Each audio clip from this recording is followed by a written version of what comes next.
नमस्कार दोस्तों, आप सभी का हमारे YouTube channel the study switch में बहुत बहुत स्वागत है। आज हम आपके बीच लाए हैं क्लास 10 मैथ प्रश्नावली 3.3 के क्वेश्चन नंबर सेकंड के कुछ आगे के सवाल। इससे पहले हम क्वेश्चन नंबर सेकंड के 2-3 सवाल इंपोर्टेंट बड़े कर चुके हैं। एक आपका अंश बटे हर यानी कि फ्रैक्शन से रिलेटिव, दूसरा आपका आयु से रिलेटिव और तीसरा आपका नंबर से रिलेटिव। उनको पलटने पर ये अंक हो जाते हैं। जैसे एक्स वाई है, उसको पलटने पर उसका योग कुछ और आएगा। ऐसे कुछ सवाल हमने बड़े इंपोर्टेंट सवाल देखे। और आज और कुछ क्वेश्चन नंबर सेकंड के कुछ आगे के सवाल, 2 सवाल और बचे हैं जो कि आज के लेक्चर में हम उनको कंप्लीट करेंगे। एग्जाम के पॉइंट ऑफ व्यू से बड़े इंपोर्टेंट सवाल हैं। ऐसे काफी आयु से रिलेटिव क्वेश्चन पूछे जाते हैं। तो अगर आपने वीडियो नहीं देखा इससे पहले वाला तो आप देखिएगा। और कुछ समय से वीडियो थोड़ी डिले हो रही है, यानी कि हर पर डे वीडियो नहीं डल पा रही है, लेकिन कोशिश करेंगे हम आने वाले समय में पर डे वीडियो डले और क्लास जो 10th का मैथ है उसको हम जल्द से जल्द कंप्लीट करें ताकि हम रिवाइज भी उसको कर पाए।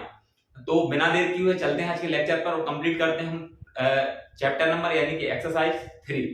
ठीक है, तो देखिए जरा सवाल क्या कहता है, बड़ा इंपोर्टेंट सवाल है। प्रश्न नंबर 2 का चौथा सवाल, इससे पहले हम 3 कर चुके हैं। मीना 2000 रुपए निकालने के लिए एक बैंक गई, उसने खजांची, अच्छा जो खजांची है वो एक हिंदी वर्ड है, इसको हम कैशियर भी बोल सकते हैं, जो अकाउंट बैठा रहता है, जो हमें लेन देन करता है ना, से 50 रुपए और 100 रुपए के नोट देने को कहा। अच्छा, 2000 रुपए उसने बैंक से निकालने गई और जो 2000 रुपए हैं उसमें से भी उसने ये कहा कि जो 2000 रुपए हैं वो ले रही है, उसमें उसको 100 और 50 के ही नोट चाहिए सिर्फ। ठीक है, मीना ने कुल 25 नोट प्राप्त किए, यानी कि 50 और 100 के नोट उसने 25 नोट प्राप्त किए, लेकिन हमें ये पता नहीं है कि 50 के नोट कितने लिए और 100 के नोट कितने लिए। तो आगे और पढ़ते हैं। 25 नोट प्राप्त किए, ज्ञात कीजिए कि उसने 50 रुपए और 100 रुपए के कितने नोट प्राप्त किए। यानी कि जो पूछा है उसको ही हम क्या एक्स और वाई मान लेते हैं, ये हम पहले से करते आ रहे हैं।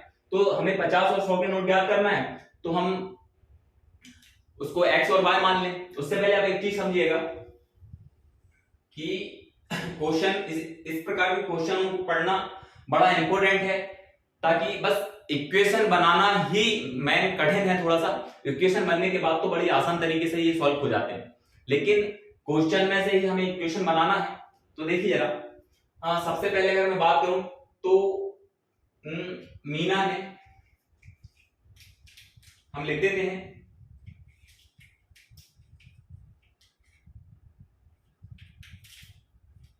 हल। देखिए तो यहां से हम लिखते हैं माना मीना ने 50 रुपए के एक्स नोट, 50 रुपए के एक्स नोट और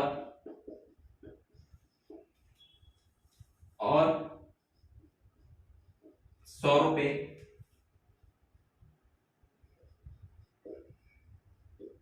वाई नोट प्राप्त किए।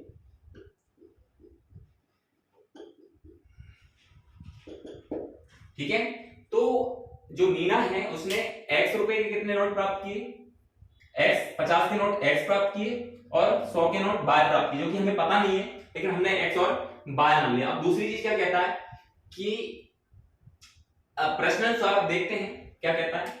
तो अगेन क्वेश्चन द इंफॉर्मेशन, प्रश्नानुसार अगर देखें हम तो कुल 25 नोट, मीना ने कुल 25 नोट प्राप्त किए, यानी कि मीना ने कुल 25 नोट प्राप्त किए।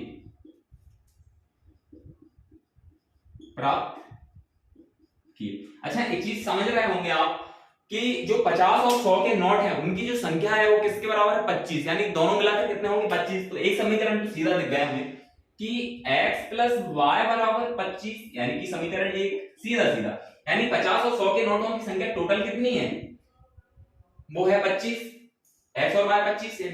अब दूसरी चीज ये देख रहा होगा कि मीना 2000 रुपए निकालने के लिए बैंक गई, उसने खजांची से 50 और 100 के नोट देने को कहा। मीना ने कुल 2000 रुपए है, अच्छा इनकी वैल्यू क्या है 2000। तो एक चीज समझने का प्रयास करिए आप, मैं बहुत अच्छे से समझाने का प्रयास करता हूं आपको, ताकि आपको ये समझ में आसानी से आ सके कि मान के चलो 50 के 2 नोट हैं अगर, तो उसकी कीमत कितनी होगी, 100 रुपए। ठीक है, 100 के अगर 4 नोट हैं तो उसकी कीमत कितनी होगी, 400 रुपए। उसी प्रकार 50 के अगर x नोट है, सॉरी 50 के अगर x नोट है तो उनकी कीमत क्या होगी, 50x। 100 के अगर x नोट है तो उनकी कीमत क्या होगी, 100x रुपए। और जो कि बराबर कितने हैं, दोनों को अगर जोड़ दें तो किसके बराबर में है, 2000 रुपए के। ठीक है, बस इससे हमारा मन बन गया। अगर प्रश्न अनुसार करें तो मीना 2000 रुपए निकालने के लिए बैंक है ना, तो उन दोनों की कीमत कितनी है, अगर मैं देखूं तो 50x प्लस 100x और इनकी कीमत रुपयों में कितनी है, 2000। ये हमारा, इसको सेकंड नहीं बनाएंगे और भी थोड़ा सा इसको अगर हम छोटा करें तो आपको दिख रहा होगा यहाँ पे 50 कॉमन ले लें। अगर हम 50 अगर यहाँ से कॉमन ले लें तो x प्लस 2, सॉरी ये बाय है ना, ये बाय, यानी 100 अगर एक नोट की कीमत बाय है तो 100 नोट की कीमत कितनी होगी, 100 है। ठीक है, यानी कि 50 के 2 नोट होंगे तो 100 होंगे, 50 का अगर x नोट होगा तो कितना होगा, 50 है। 100 के अगर बाय नोट होंगे तो कितना होगा, 100x, क्योंकि कीमत में कितने 2000 के बराबर, तो कितना होगा 100, यहाँ पे बाय है, y बराबर 2000 कर दें। ठीक है, अब ये 50 का भाग देंगे इसमें तो कितना हो जाएगा, x प्लस 2y बराबर 40, यानी कि समीकरण नंबर सेकंड। ठीक है, बाकी हम समीकरण 1 और 2 को एलिमिनेशन से कर लेते हैं। एलिमिनेशन मतलब हम विलोपन विधि से हल करते हैं, यानी कि लिख देते हैं हम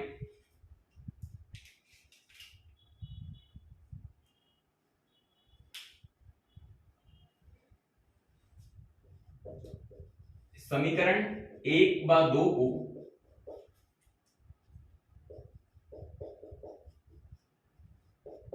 विलोपन विधि से हल। कौन सी मेथड, इंग्लिश में इसको बोलेंगे एलिमिनेशन मेथड। ठीक है, एक क्या है, x प्लस वाई बराबर 25, इक्वेशन एक है, और दूसरी क्या है हमारी, x प्लस 2y बराबर 2000 में 40, ये कॉमन ले लिया हमने, कितना हो गया 40, इक्वेशन सेकंड। अब यहां से एक चीज और देखिए, जब हम विलोपन विधि से करते हैं तो इनको काटने के लिए हमें क्या, या तो घटाना पड़ता है या जोड़ना पड़ता है। क्योंकि जोड़ेगा तो है नहीं, क्योंकि x या x या y को काटना पड़ेगा, तो x बराबर है तो हमें कुछ करने की आवश्यकता तो है नहीं। यहाँ बस एक काम करना है कि इसको घटा दें तो ये जो नीचे का जो सेकंड इक्वेशन के जो साइन है वो सारे चेंज हो जाएंगे, तो x कट जाएगा, y की वैल्यू निकालने यहां से, तो क्या लिखें, समीकरण 1 व 2 को घटाने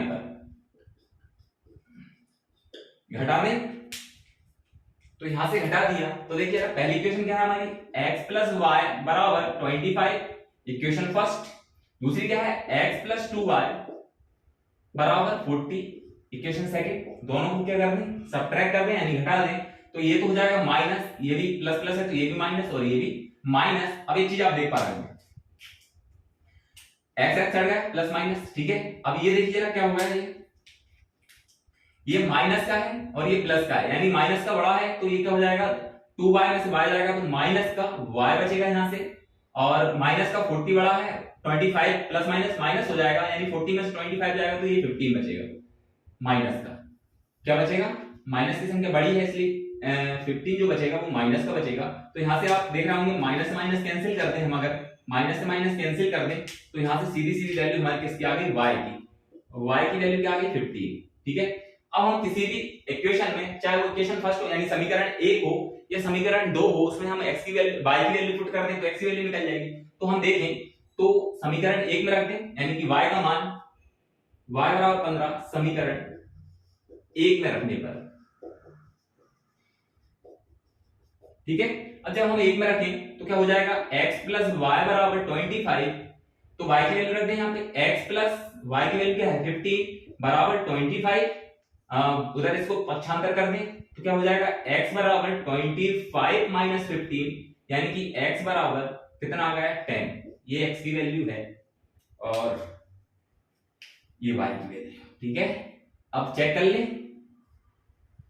हाँ, अब देखिए चेक करने के लिए दोनों समीकरण से चेक कर सकते हैं।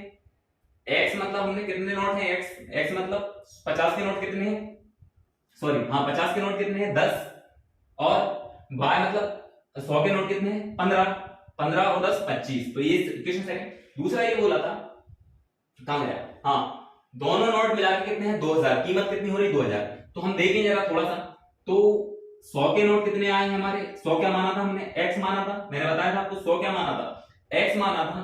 तो 100 सॉरी 50 के नोट की संख्या कितनी थी, 50 के नोट की संख्या कितनी आई हमारी 10, तो कितने हो गए, कितने के बराबर 500 रुपए बराबर, ठीक है। 100 के नोट की संख्या कितनी आई 15, हाँ इधर लिख दो चाहे उधर लिख दो, बात देखिए 100 के नोट की संख्या कितनी है 15, तो ये कितने हो गए 1500 रुपए में कितने के बराबर थे 2000। तो ये हमने आंसर चेक भी कर लिए, ठीक है।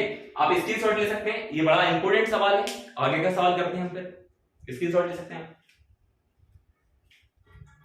तो देखिए जरा क्वेश्चन नंबर सेकंड का आखिरी सवाल देखते हैं। बड़ा ही इंपॉर्टेंट और बड़ा इंटरेस्टिंग सवाल है, मजेदार सवाल है, एग्जाम की पॉइंट ऑफ व्यू से इंपॉर्टेंट भी है। तो देखिए जरा पहले सवाल को समझने की आवश्यकता है। सवाल अगर पूरी तरह समझ में आ गया तो आपकी इक्वेशन आसानी से बन जाएगी, नहीं तो इक्वेशन बनाने में पसीना नितर जाएंगे। ये इस प्रकार का सवाल है, थोड़ा इस प्रकार के 2-3 एक सवाल हम कर भी चुके हैं पीछे, यानी कि 3.2 में देख चुके हैं, और ये रिपीट हुआ है उसी टाइप का सवाल। तो देखिए जरा इसको समझने का प्रयास करते हैं। किराए पर पुस्तकालय, जो लाइब्रेरी कहते हैं जिसको हम पुस्तकालय, किराए पर पुस्तकें देने वाले किसी पुस्तकालय का प्रथम 3 दिनों प्रथम 1 मिनट थोड़ा सा कॉल आ रहा है किसी का।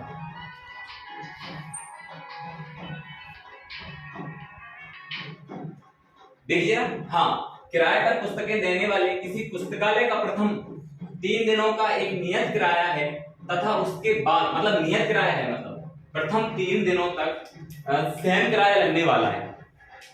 मतलब प्रथम 3 दिनों तक सेम, अतिरिक्त किराया अलग है। यानी कि आप देखेंगे प्रथम 3 दिन जो रहेंगे, यानी कि प्रथम 3 दिन उस पर एक नियत किराया है, मतलब कि वो तो लगना ही है। उसके बाद अतिरिक्त किराया अलग चीज है, लेकिन प्रथम दिन एक नियत किराया फिक्स कर रखा है। जैसे प्रथम दिन अगर 10 रुपए लगना है तो प्रथम 3 दिन बिल्कुल 10 रुपए लगेंगे। उसके बाद जो ऐड होगा अतिरिक्त किराया क्या है वो एक अलग होगा। यानी कि ये तो फिक्स है, इतना तो लगना ही है। यानी कि 20 रुपए कुछ भी हो, यानी कि x रुपए अगर नियत है तो x रुपए 3 दिन तो लगना ही है। इसके बाद जो होगा 3 दिन बाद अतिरिक्त किराया जो भी आप लेंगे उसका अलग होगा, ठीक है। लेकिन 3 दिन तो आपका नियत किराया मतलब सेम रहने वाला है, यानी कि वो तो उतना तो लगना ही है, सेम रहेगा, ठीक है। अब देखते हैं आगे, यानी किराए पर पुस्तकें देने वाले किसी पुस्तकालय का प्रथम 3 दिनों का एक नियत किराया है तथा उसके बाद प्रत्येक अतिरिक्त दिन का अलग किराया है। मतलब नियत किराया तो ये तो फिक्स है, 3 दिन में इतना तो लगना ही है। उसके बाद जो है वो एक अलग किराया है, ठीक है। सरिता ने 7 दिनों तक एक पुस्तकालय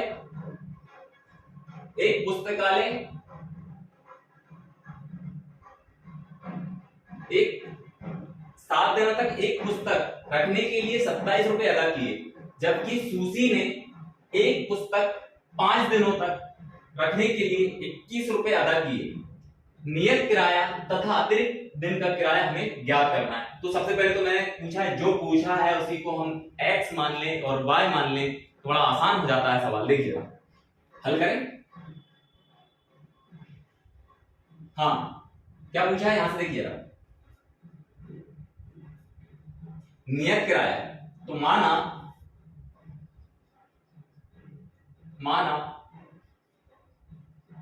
नियत किराया x रुपए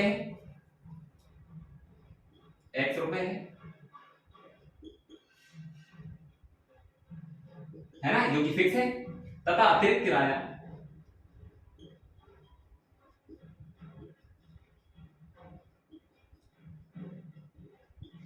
y रुपए है, ठीक है। तो ये हमने मान लिया। अब क्या बोलता है देखिए क्वेश्चन के अकॉर्डिंग, क्वेश्चन हाँ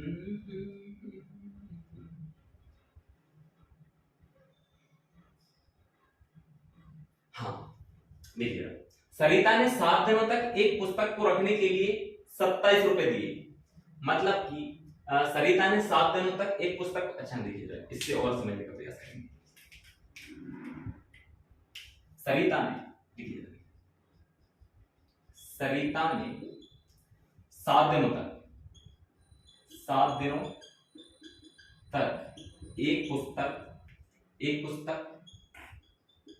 रखने के लिए कितने रुपए दिए? 27 रुपए अदा किए। कितने रुपए अदा किए? 27 रुपए। अच्छा देखिए जरा, सरिता ने 7 दिनों तक, अच्छा 7 दिन में से प्रथम 3 दिन एक नियत किराया है जो कि हमने क्या माना? x, यानी कि उसने प्रथम 3 दिन कितने रुपए दिए? x, ठीक है, जो कि फिक्स है प्रथम 3 दिन। अगले 3 दिन उसने कितने रुपए दिए? यानी कि अगले अतिरिक्त किराया क्या होगा? अतिरिक्त किराया y है, तो कितने दिन दिया अतिरिक्त किराया? 7 में से 3 को घटा दे तो 4 दिन दिया।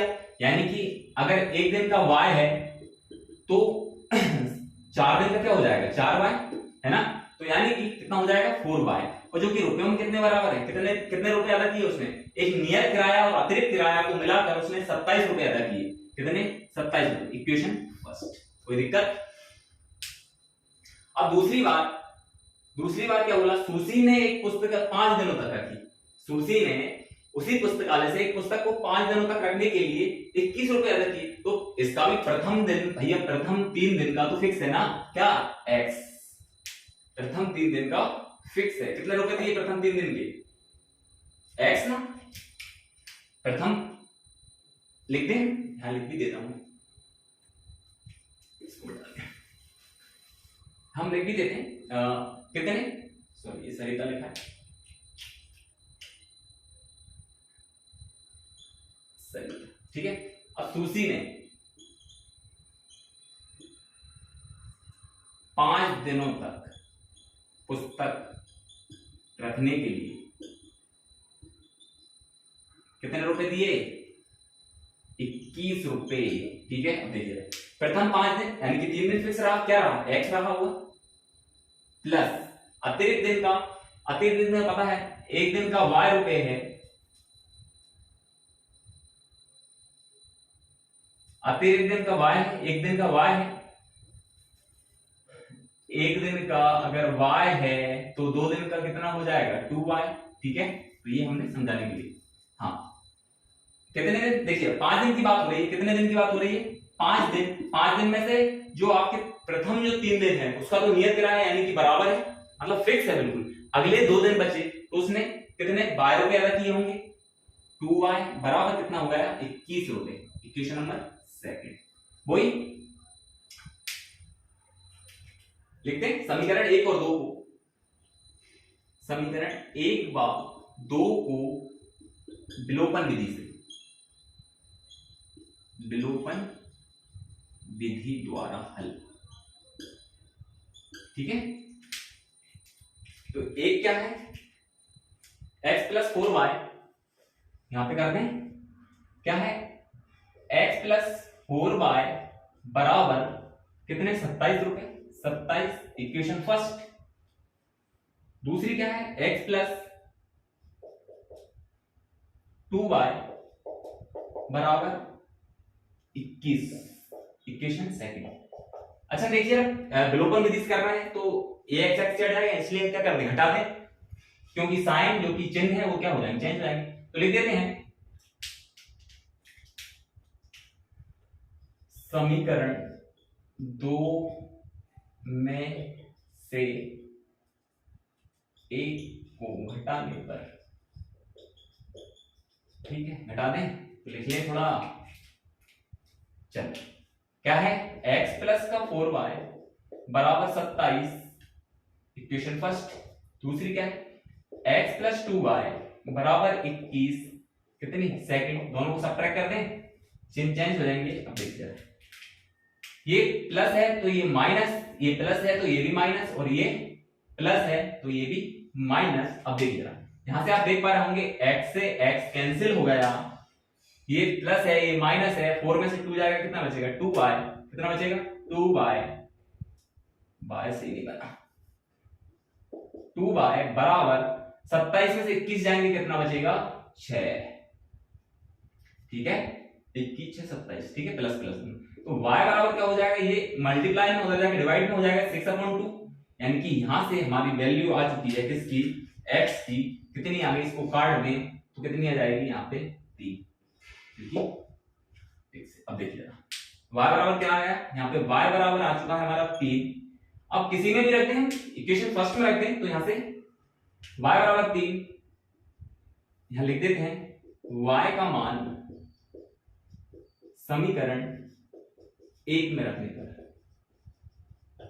ठीक है क्या है समीकरण 1, x प्लस 4y बराबर 27, तो x बराबर 4 इंटू y का मान कितना है 3 बराबर 27, जो कि x प्लस कितना 12 बराबर 27, और ये 12 उधर चला जाएगा तो x बराबर 27 माइनस 12, तो x बराबर क्या आ गया 27 में से 12 जाएंगे तो कितने बचेंगे 8 7 15, ठीक है ये हमारा x आ गया, और ये x हमारा आ गया 15 और y हमारा आ गया 3। अब देखिए चेक कर लें, हाँ सरिता ने प्रथम 7 दिनों तक एक पुस्तकालय रखने के लिए कितने 27 रुपए रखी, देखिएगा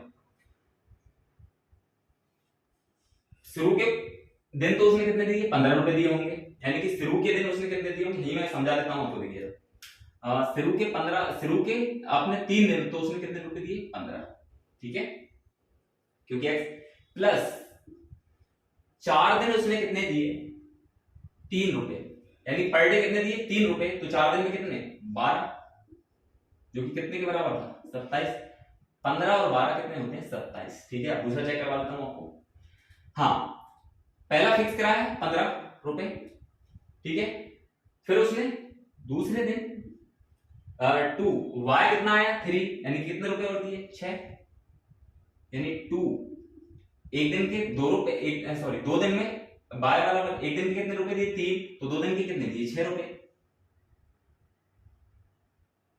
इसको कितने हुए डायरेक्ट 6 रुपए, क्योंकि कितने के बराबर 15 6 21, ठीक है तो ये तो मैंने आपको चेक करना भी बता दिया है, ये दोनों ही बड़े इंपोर्टेंट सवाल हैं, इसका आप स्क्रीनशॉट ले सकते हैं,